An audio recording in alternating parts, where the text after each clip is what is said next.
চন্দননগর হাসপাতালে পিটিয়ে খুনের অভিযোগ। সামান্য গাড়ির ধাক্কা ঘিরে বচসার জেরে কি খুন? অভিযুক্ত যুবককে হাসপাতাল চত্বরে মারধরে মৃত্যু হয় সুপ্রিয় সাঁতরা নামের এক যুবকের। চন্দননগর হাসপাতালে উত্তেজনা, পুলিশকে ঘিরে বিক্ষোভ। কথা বলবো, বিধান সরকার রয়েছেন টেলিফোনে প্রতিনিধি। বিধান, ঠিক কি হয়েছিল? দেখো পায়েল, আজকে 3টে নাগাদ এই ঘটনা। ভদ্রেশ্বর স্টেশনের কাছে গাড়ির ধাক্কা লাগে এক ব্যক্তিকে এবং তার নাম হচ্ছে গৌতম দাস। এবং সেই ধাক্কার পরে তাদের দুজনের মধ্যে বচসা হয়। যিনি গাড়ি চালাচ্ছিলেন তার সঙ্গে বচসা হয় এবং সেই বচসার জেরেই গৌতম দাসের মাথায় রড দিয়ে মারা হয় এবং তিনি আহত হন। তাকে সঙ্গে সঙ্গে কিন্তু যে মেরেছে অর্থাৎ সুপ্রিয় সাঁতরা, তাকে কিন্তু চন্দননগর হাসপাতালে নিয়ে আসে নিজেই চিকিৎসার জন্য। এবং সেখানে প্রাথমিক চিকিৎসার পর চিকিৎসকরা তাকে ছেড়েও দেন। এই সময় কিন্তু খবর পেয়ে ওই গৌতম দাসের ছেলে এবং তার এলাকার বেশ কিছু যুবক তারা চন্দননগর হাসপাতালে চলে আসে সোজা। এবং সেখানে হাসপাতাল গেটে দাঁড়িয়েছিলেন ওই যুবক অর্থাৎ সুপ্রিয়। তাকে দেখেই তারা কিন্তু মারধর শুরু করে এবং সেই ব্যাপক তাকে মারধর করা হয়, রাস্তায় ফেলে এবং ঘটনাস্থলে সে লুটিয়ে পড়ে। তারপর যখন তাকে ইমার্জেন্সিতে নিয়ে যাওয়া হয়, চিকিৎসক তাকে মৃত বলে ঘোষণা করে। এবং এই ঘটনার পর স্বাভাবিকভাবে উত্তেজনা ছড়ায় হাসপাতালে। মৃতের যারা নেতাজি পল্লীর যারা বাসিন্দা তারা ঘটনাস্থলে চলে আসেন এই হাসপাতালে। এবং এই মুহূর্তে কিন্তু যথেষ্ট উত্তেজনা রয়েছে। চন্দননগর থানার বিশাল পুলিশ বাহিনী রয়েছে এবং হাসপাতালের গেটে তারা জড়ো হয়েছে। তাহলে স্বাভাবিকভাবে পরিষেবা কি ব্যাহত হচ্ছে হাসপাতালের?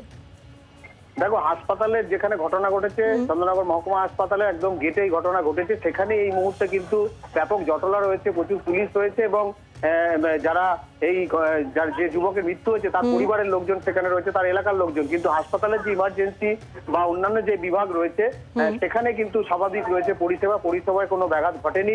তবে পুলিশ চাইছে যে এই যারা এখানে বিক্ষোভকারী তাদেরকে এখান থেকে সরিয়ে নিয়ে যেতে। ইতিমধ্যেই পুলিশ জানিয়েছে যে 5 জনকে এই ঘটনা আটক করা হয়েছে এবং নির্দিষ্ট ধারায় তাদের বিরুদ্ধে মামলা রুজু করা হবে। ধন্যবাদ। নজর রাখো, নিহত যুবকের বাবা তিনি ঠিক কি অভিযোগ করছেন শোনাবো এবং একই সঙ্গে হাসপাতাল কর্তৃপক্ষের কি বক্তব্য, চিকিৎসকের বক্তব্য শুনবো। আমার ছেলে একটা লোককে অ্যাক্সিডেন্ট করে, সেই লোকটাকে নিয়ে আসে চন্দননগর হসপিটালে।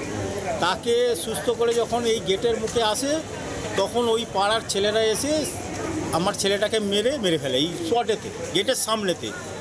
একটা হসপিটালের সামনে এরকম অরাজকতা কাণ্ড, এটা আমরা নিজেরাই ভেবে পাচ্ছি না যে এটা কি হচ্ছে এখানে। আমরা বহুবার অ্যাপ্লাই করেছি এখানে কোনো সিকিউরিটি গার্ড দেওয়ার জন্য বা সিভিক এখানে অ্যাটেন্ড করার জন্য, কিন্তু আমরা সেভাবে কখনো পাইনি। এটা আমাদের সুপার বহুবার অ্যাপ্লাই করছে, এটা আমাদের ডক্টরদেরও ডিমান্ড। এখানে থাকা উচিত, একটা সিকিউরিটি গার্ড এখানে থাকা উচিত, সিভিক হোক, এখানে ওয়ান্টেড আমাদের কনস্টেবল যে কোনোকে দেওয়া উচিত, কিন্তু সেগুলো আমরা পাই না। এটা বহুবার আমরা অ্যাপ্লাই করেছি, সেটা আপনারা নিজেরাও দেখতে পারেন সুপার ঘরে এসে, কিন্তু এখানে কোনো গার্ড ব্যবস্থা নেই। অনলি হসপিটালে যে স্টাফগুলো গার্ড দেন গ্রুপডি তারাই হসপিটালটা মেনটেন করে, আদার্স কোনো গার্ড আমরা আজকে তাহলে কোনো গার্ড ছিল না ওখানে? কোথায়? ওই গেটের মুখে এই কেসটা ঘটনা ঘটেছে কোথায়? গেটের মুখে আমাদের আপনাদের হসপিটালে গেটের মুখে? ও, এটা তো আমরা জানি না, তো গার্ড তো এখানে থাকে না। এই তো আপনি বললেন আমাদের গ্রুপডি স্টাফরা হসপিটালের ভিতরে থাকে, কিন্তু বাইরের গেটে থাকে না। হাসপাতাল আউটসাইড গেটে কোনো একদম ফার্স্ট গেটের মুখেই হয়েছে ঘটনাটা। না, হাসপাতালের গেটে তো গার্ড থাকে না। গার্ড আমাদের ওয়ার্ডে ঢোকার জন্য গার্ড থাকে, বুঝতে পারলেন? এটা আপনারা দেখতে পারেন, আমার সময় কেসটা আসেনি, আমার আগে যে ডক্টর ছিল ওনার সময় কেসটা আসে। বাংলার আওয়াজ, বাঙালির আবেগ, জি 24 ঘন্টা।